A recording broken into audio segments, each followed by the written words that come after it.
Hello, welcome to SoulSchool. I'm Theolyn, and welcome back to Signs and Wonders. In today's video, I'm going to talk about the usefulness of astrology in identifying the signs and wonders along your spiritual path.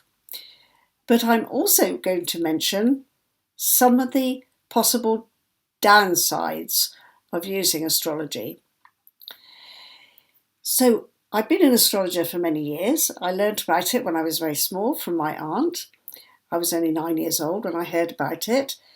And then I gobbled up a theosophical book about astrology that my mother had on her shelves. So I was, very young when I first heard about these ideas. Then I picked up more as I went along the route. And I was always fazed by the mathematics. That's what my aunt said to me. That was why she wasn't a good astrologer, because the maths put her off. But of course, along my path, the computers stepped in. So I picked up more skills. I offered people readings. I became chair of the Oxford Astrology Group.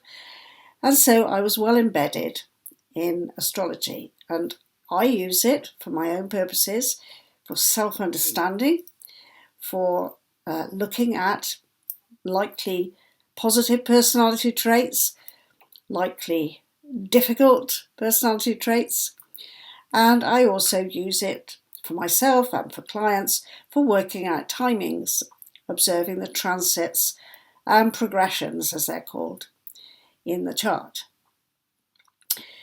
Now, one of the things that's happened in astrology in recent times is that certain ancient texts, going back a couple of thousand years at least, have been translated.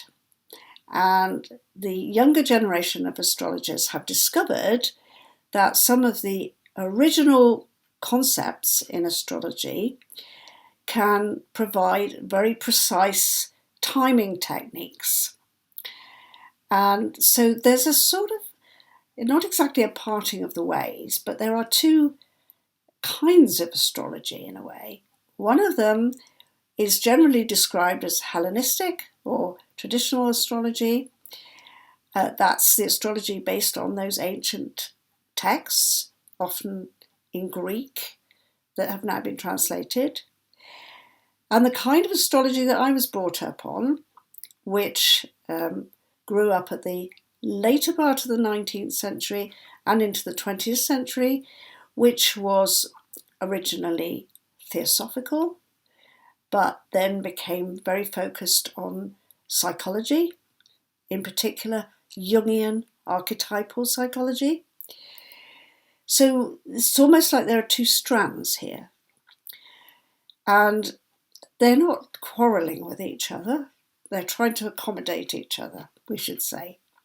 So the younger generation of astrologers who are very taken by the precision and the exact descriptions that you can gain from the old Hellenistic information, and they tend to want to go in that direction, whereas astrologers of my generation are still tending to look at astrology as a psychological assistant for its psychological insights.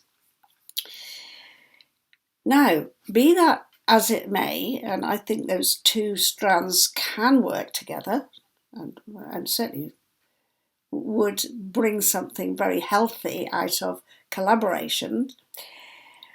What we can say about astrology is that it has this strong tendency to observe the patterns in life as a kind of process by which things will unfold, like this, because of those patterns that are in the cosmos, in the solar system, in the individual. There is kind of like no escape, perhaps. So the turning wheel of fortune is something that we are engaged with if we are living on this planet.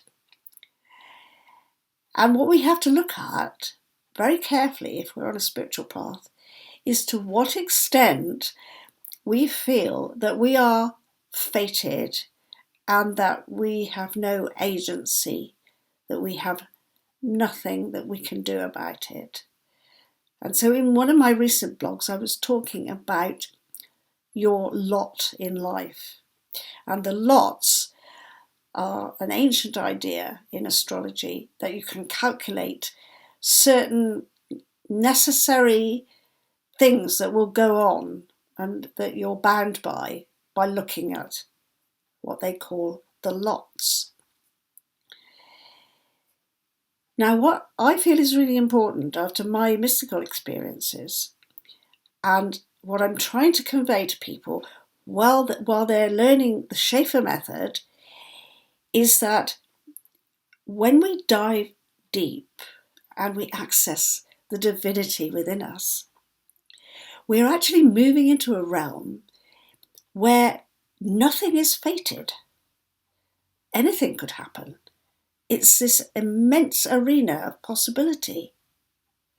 When you come out of your meditation, you will come back into the same body. I will still be 5 foot tall. Nothing I can do in the meditation is likely to change that. I don't think so. Maybe. You never know. But we also know from yogic tradition, particularly, that when we go into that deep meditation, we can start creatively engaging with the power out of which everything arises.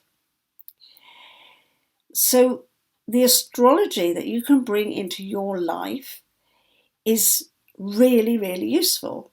It describes what is going on in this time-based world that you are living in. And observing the power points in time, as my friend Palden Jenkins would say, the power points in time at the moments when you can most usefully engage with certain things, that's incredibly helpful. And to really understand that allows you to sometimes work real magic in your life. On the other hand, if you think that everything is fated and that you have got no free will to choose how to use the power points in time, this would be like having a hand of cards in a game and saying, oh, well, I've only got these cards and therefore I'm going to lose. Creatively, you could look at the cards and say, I've got these cards. How can I win? And that's the difference. It's a soul perspective. It's the relationship between soul and time. And that's something that you need to get right in your own head. What is your relationship with time? Astrology can advise you in many ways. Looking at your chart, looking at the transits that are coming towards you, looking at, is Mercury retrograde and all those things, really useful.